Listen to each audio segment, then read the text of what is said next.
Hello friends, Pythagoras theorem use ചെയ്യുന്ന ഒരു പ്രോബ്ലമാണ് ഇന്ന് നമ്മൾ നോക്കാൻ പോകുന്നത്. ക്വസ്റ്റ്യൻ നോക്കിക്കേ. Find the value of X. കണ്ടില്ലേ, ചിത്രത്തിൽ ഒരു റൈറ്റ് ട്രയാങ്കിൾ നമുക്ക് തന്നിട്ടുണ്ട്. അതിൻ്റെ ബേസിൻ്റെ വാല്യൂ തന്നിട്ടുണ്ട്, അതുപോലെ ലോങ്ജിറ്റ്യൂഡിനൽ സൈഡിൻ്റെ വാല്യൂയും തന്നിട്ടുണ്ട്. നമുക്ക് ഹൈപ്പോട്ടനസ് ആണ് കണ്ടുപിടിക്കേണ്ടത്. അതാണ് എക്സ് എന്ന് സൂചിപ്പിച്ചിരിക്കുന്നത്. ഓക്കെ, അപ്പോൾ നമുക്ക് എക്സിൻ്റെ വാല്യൂ കാണണം, അതായത് ഹൈപ്പോട്ടനസ്. അപ്പോൾ നമുക്കറിയാം പൈതഗോറസ് തിയറം ഉപയോഗിച്ച് എന്താണ് equation? Hypotenuse square is equal to perpendicular square plus base square. Okay, എന്താണ് hypotenuse square is equal to perpendicular square plus base square. അതായത് നമ്മൾ ലെറ്റേഴ്സ് കൊണ്ട് സൂചിപ്പിക്കുമ്പോൾ C square is equal to A square plus B square. അപ്പോൾ നമുക്കിവിടെ C ആണ് നമുക്ക് കണ്ടുപിടിക്കേണ്ടത്, അതായത് ഹൈപ്പോട്ടനസ് എന്ന് പറയുന്നത്. അപ്പോൾ നമുക്ക് ആദ്യം തന്നെ നമുക്ക് എന്തൊക്കെ തന്നിട്ടുണ്ടെന്ന് അങ്ങ് എടുത്തെഴുതുക. എ ഈക്വൽ ടു എന്ന് പറയുന്നത് എന്താണ്? 8 ആണ്. ബി ഈക്വൽ ടു എന്ന് പറയുന്നത് 6 ആണ്.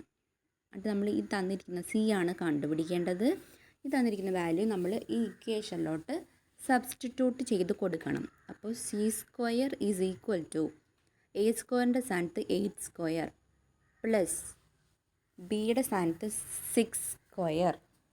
അപ്പോൾ നമുക്ക് എന്ത് വരും? 8 സ്ക്വയർ 64 പ്ലസ് 6 സ്ക്വയർ എത്രയാണ്? 36 ആണ്. ഓക്കെ, അപ്പോൾ രണ്ടും കൂടെ ആഡ് ചെയ്യുമ്പോൾ നമുക്ക് 100 എന്ന് കിട്ടും. അതായത്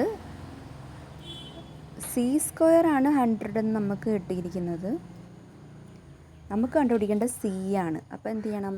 C equal to root of 100 is equal to root of 100 എത്രയാണ്? 10 ആണ്. അപ്പോൾ സി ഈക്വൽ ടു 10 എന്ന് നമുക്ക് കിട്ടും.